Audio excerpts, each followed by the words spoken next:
नमस्कार,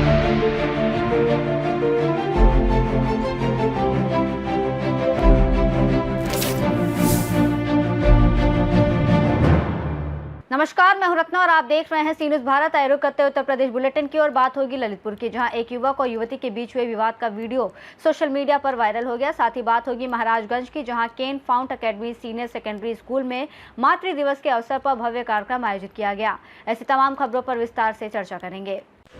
फतेहपुर जनपद के बहेरा सादात चौकी क्षेत्र में अबू असद कॉस्मेटिक की नई दुकान का भव्य उद्घाटन किया गया, जो इलाके में पहली ऐसी दुकान बताई जा रही है जहां कॉस्मेटिक सामान के साथ साथ सैलून से जुड़ी सभी उपकरण और सामग्री भी एक ही स्थान पर उचित दामों में उपलब्ध कराई जाएगी।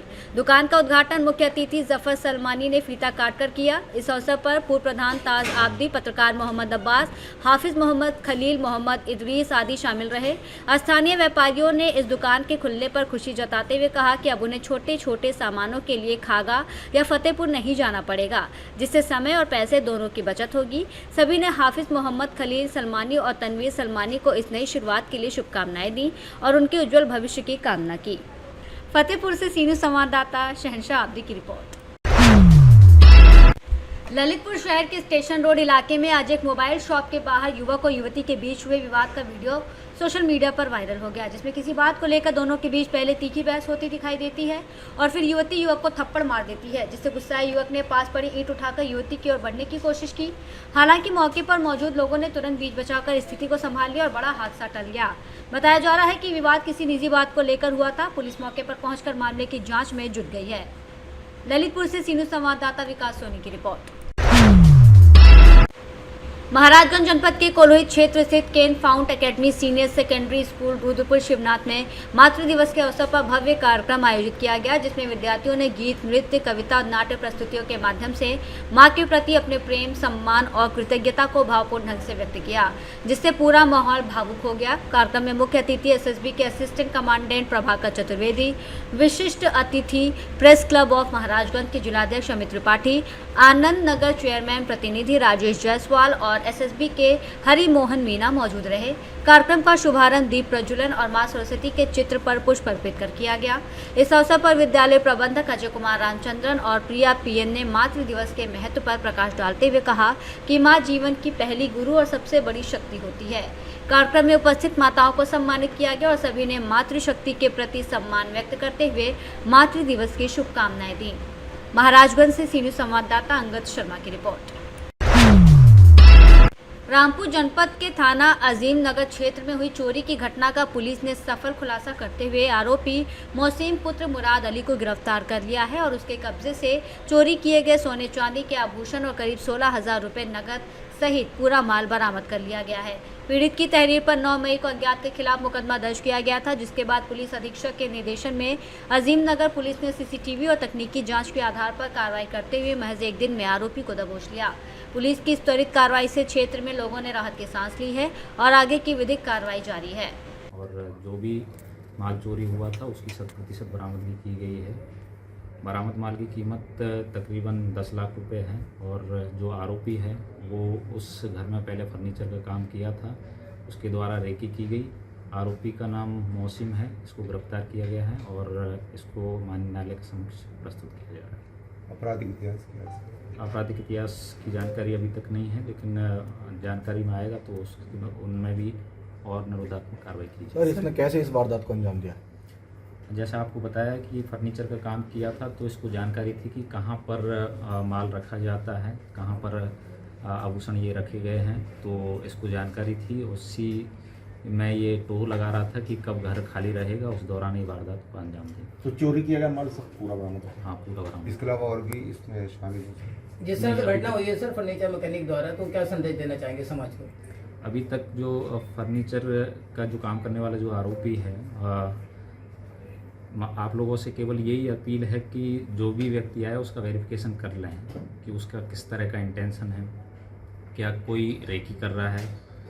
आपके यहाँ काम करने के बाद में अगर वो बार बार फिर आ रहा it और बिना वजह आ रहा है तो उसकी जानकारी कर लें, उस पर नज़र रखें। सर, कितने की चोरी हुई थी लगभग? तकरीबन 10 लाख रुपये। रामपुर से सी न्यूज़ संवाददाता राजू राजपूत की रिपोर्ट।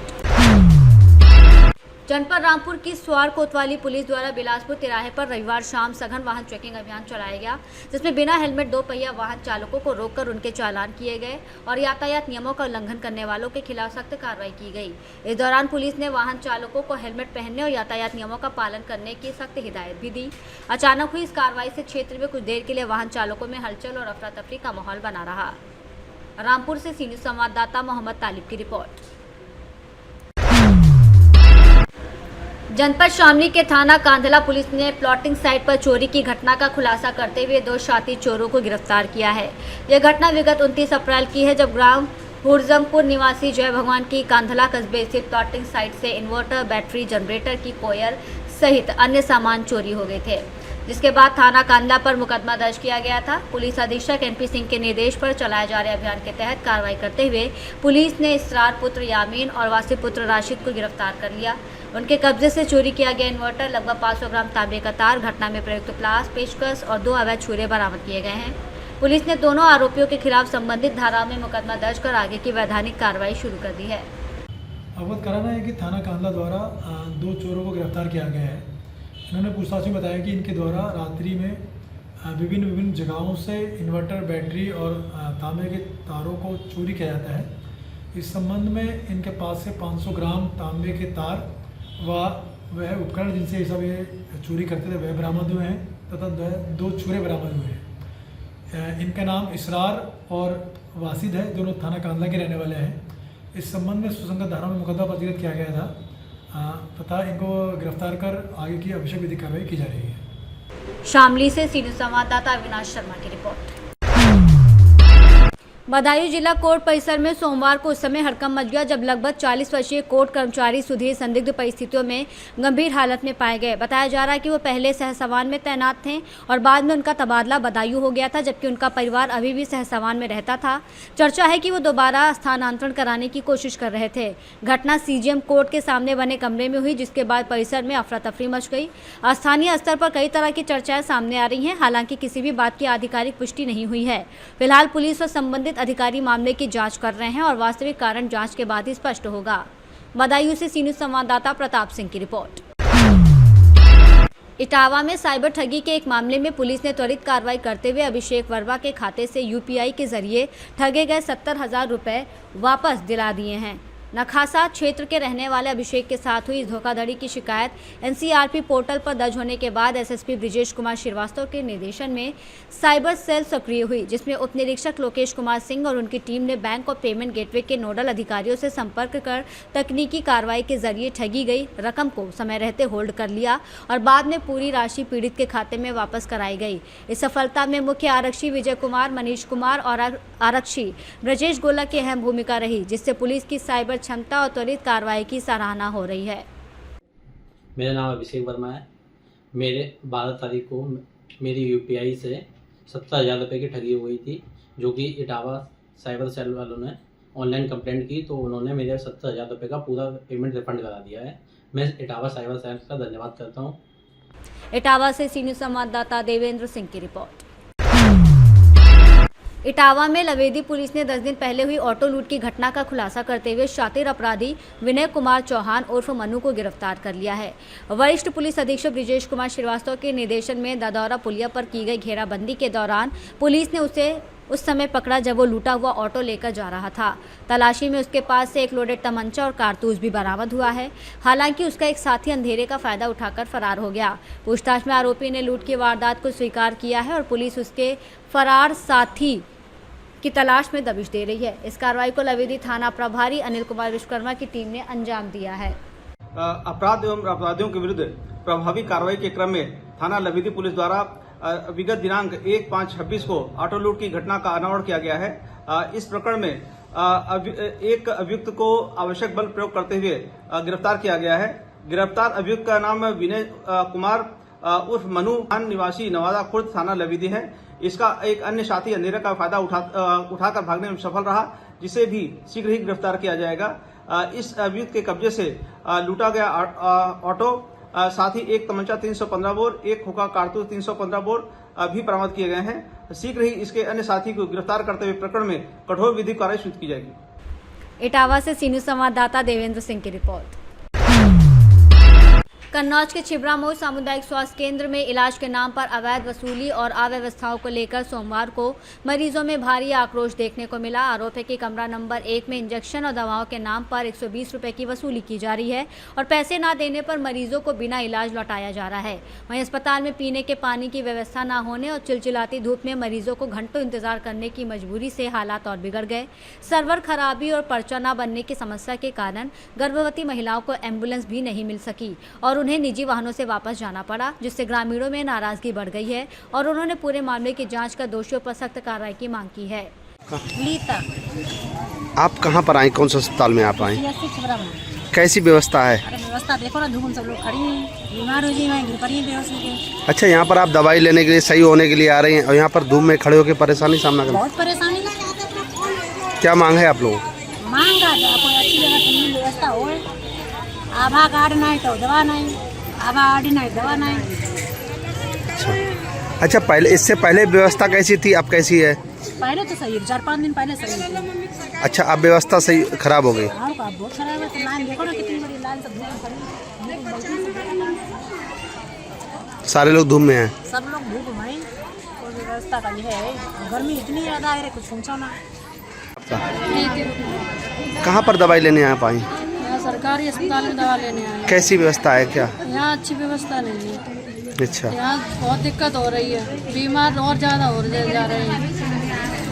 दवा लेने आए और चक्कर भी आ रहे हैं और बीमार भी होते जा रहे हैं। अपनों तो अंदर बैठे हैं, हम लोग धूप में खड़े कर रहे हैं बाहर। सब लोग, हम लोग ये लोग तो एसी में बैठे हैं, हम लोग बहुत धूप में खड़े हैं। यहाँ पे चक्कर आ रहे हैं बहुत, खड़े 2 घंटे हो गए खड़े यहाँ पे। अच्छा, आप लोग यहाँ सही होने के लिए आ रहे हैं, अब ये धूप में परेशानी का सामना करना पड़ा, तो इससे आप लोग बीमार और पड़ जाएंगे क्या? और बहुत बीमार हो जाएंगे, यहाँ पे तो इतनी तेज धूप हो रही है। मेरा नाम मोहम्मद शरीफ है। मैं यहाँ पर काफ़ी देर से पर्चा पत्नी के लिए बनाने के लिए खड़ा लाइन में, और इतनी लंबी महिलाओं की लाइन लगी है अभी तक। यहाँ पर काफ़ी देर से पर्चा तक नहीं बन रहा। इससे तो लग रहा है कि लोग बीमार हो रहे हैं तपती धूप में।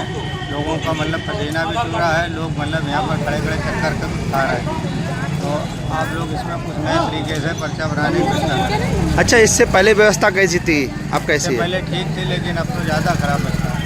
अच्छा, क्या मांग है आप लोगों? हम लोग मांग ये है कि मतलब यहाँ पर जो है लोगों को यहाँ पर शायरी होनी चाहिए, यहाँ पर पर्चा बने, लोगों को जल्दी से जल्दी पर्चा बनाया जाए। कितनी देर लग जाती है, आधा घंटा लोग पर्चा नहीं बन पा रहे हैं। लोग बता रहे कि घंटों हो गए, पर्चा नहीं बना है, कुत्ते के इंजेक्शन लगाने आए। काफ़ी लोग जो है चक्कर खा के गिर भी पड़े हैं। धूप इतनी तेज़ी से हो रहा है, टेम्परेचर है, लेकिन अभी तक वो इसकी जो है सुनवाई नहीं हो रही, ना ही अंदर बैठ के पर्चे बनाने वाली जल्दी तेज़ी कर रहे हैं। हाँ, वो लोग तो एसी में बैठे, पब्लिक बेचारी बाहर खड़ी तड़प रही धूप में, और काफ़ी लोग जो है इस तरीके से जो है परेशान। सबसे ज़्यादा महिलाएं बहुत परेशान हो रही हैं। आप देख सकते हैं भीड़ कितनी लगी हुई है महिलाओं की। यहाँ पर महिलाएं बेचारी काफ़ी देर से। क्या नाम है आपका? विजयलक्ष्मी। कहाँ पर आप दवाई लेने जाएंगे? धूप में क्यों बैठी हैं आप? बुखार है, खांसी है, इसके लिए आए हैं दवा लेने। तो धूप में आप बैठी क्यों बैठी? छाई नहीं है क्या? छाई है कहाँ? छाई पे तो सब खड़े हैं। तो आप लोग यहाँ पर्चा बनवाने के लिए खड़े बैठी हैं? हाँ, धूप में। हाँ। तो यहाँ पर आप सही होने के लिए आए, क्या बीमार होने के लिए? सही होने के लिए आए, अब जगह नहीं है तो क्या लग रहा है आपको, व्यवस्था कैसी है? व्यवस्था क्या लग रही है? कुछ भी व्यवस्था नहीं है। ममता देवी। कहाँ के रहने वाली? पुन्नी नगरा। क्या दिक्कत है? आज मेरी बेटे का एक्सीडेंट हो गया कुत्ते की वजह से। सामने कुत्ता आ गया और एक्सीडेंट होने के बाद में कुत्तों ने खा लिया, तो हम यहाँ दवाई लेने आए। पर्ची काटी 1 रुपये की, फिर दवाई लेने गए तो कह रहे 120 रुपये दो, तब हम कुत्ते का इंजेक्शन लगाएंगे। फिर हमने दिया, हमारी मजबूरी थी भाई, हमारा बच्चा परेशान हो जाएगा। मैंने दिए 120 रुपये। अच्छा, इंजेक्शन लगवा के आए हम। अच्छा, दवाई वगैरह भी दी कुछ? हाँ, दवाई भी दी है। तो यहाँ तो सरकारी अस्पताल है, यहाँ पैसे लगते नहीं? वही तो हम कह रहे हैं, हमने 1-2 बातें अंदर बोली भी। मैंने कही तो सरकारी अस्पताल है, किस बात के 120 रुपये ले रहे हो? कह रहे लेना हो तो ले, आगे जाओ। ये कोई मतलब थोड़ी है। हम लेके आए, 120 रुपये दिए और इंजेक्शन लगवा के आए। अगर आपके पास नहीं होते पैसे, फिर क्या करते हैं आप? क्या करते फिर? घर जाते लौट के, और क्या करते हम? ऐसे सबसे मांग रहे क्या? सबसे पैसे मांग रहे हैं। क्या मांग है आपकी? मेरी यही मांग है, सरकारी अस्पताल है तो हमारे लिए योजना सर फ्री होनी चाहिए। पैसे क्यों लेते हैं? फ्री योजना हमको मिलनी चाहिए। भाई योगी सरकार ने ये अस्पताल हम गरीबों के लिए बनाया है, फिर हमसे पैसे किस बात के मांगे जा रहे? क्यों मांगे जा रहे? ये तो सरकारी अस्पताल है। वही तो सरकारी अस्पताल है, फिर क्यों पैसे मांग रहे हैं? कितने पैसे लिए आपने? 120 रुपए। अच्छा, कहाँ पर लिए गए थे? कितने नंबर में? 1 नंबर में। क्या नाम है? मैनाज। क्या दिक्कत आ रही है? इन्हें दिक्कत है चेस्ट में। अच्छा, फिर क्या समस्या आ जा रही? 2 दिन से आ रहे ओटीपी आना चाहिए, जिसमें रिचार्ज नहीं है, उस पर ओटीपी नहीं है। दूसरी सिम में रिचार्ज है, अब उसमें रिचार्ज करवाएं तब दवा लें। अच्छा, ओटीपी नहीं आ रहा तो दवाई नहीं मिल पा रही? ना, बिना ओटीपी के कैसे रिचार्ज पर्चा बने? अच्छा, कितने दिन से आप चक्कर लगा रही? 2-3 दिन हो गए हमारे। 2 दिन से बराबर आ रही, दवाई नहीं मिल पा रही? दवा नहीं मिल रही। अच्छा, इससे पहले व्यवस्था कैसी थी, अब व्यवस्था कैसी है? पहले सही थी, पर्चा बन जाता था एक देर में। अब बहुत दिक्कत है रही, लाइन लग रही। तो क्या मांग है आप लोगों की? जैसी पहले थी वैसे हो जाए, या कुछ आसानी हो। जब आधार नंबर लग जाए वो तो ठीक है। अब किसी का सिम चला रहा, कोई नहीं चला रहा, आधार किसी में नंबर लगा है, किसी का दूसरा लगा। अच्छा, जिसका आधार नंबर लगा हुआ उसी का मैसेज मांग रहे? हाँ, उसी का जो आधार मोबाइल नंबर जो आधार में लगा उसी पे ओटीपी आएगी। अब वो नंबर बंद है, या कोई चला रहा, कोई नहीं चला रहा, तो दवा भी नहीं मिल पा रही। ये तो बहुत ही दिक्कत है, परेशानी है। बताओ, कमजोर आदमी। कन्नौज से सीनू संवाददाता महेश गौड़ पप्पू की रिपोर्ट।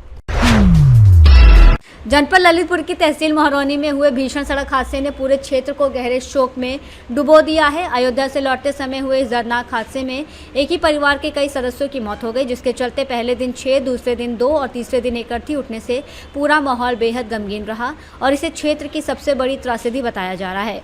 मुख्यमंत्री योगी आदित्यनाथ द्वारा मृतकों के परिजनों के लिए 5 लाख रुपए की आर्थिक सहायता राशि घोषित की गई, जिसके चेक वितरण के लिए सांसद अनुराग शर्मा मौके पर पहुंचे, जहां उनके साथ सदर विधायक राम रतन कुशवाहा, एडीएम ललितपुर और उप जिलाधिकारी रजनीश वाजपेयी भी मौजूद रहे। इस दौरान सांसद ने शोकाकुल परिवारों से मिलकर उन्हें ढांढस बंधाया और हर संभव सहायता का आश्वासन दिया। सबसे पहले तो सारे परिवारों को हम लोग शोक मनाने के साथ चले आए, उनको ये एहसास दिलाने की सब लोग, सारा समाज, विशेष रूप से महरौनी का हर एक व्यक्ति इस इतनी बड़ी, इतनी दुखद दुर्घटना में हम सब उनके साथ में खड़े हैं। मेरे ख्याल से इतना बड़ा हादसा मैंने तो कभी सुना नहीं, इस क्षेत्र में कभी ऐसा हुआ। और एक ही मोहल्ले के सब आपस में मित्र, जान पहचान के लोग प्रभु का काम करने गए, मंदिर की वजह से गए। तो हम सभी के दिल में चोट पहुंची, हम सबको बहुत बुरा लगा है।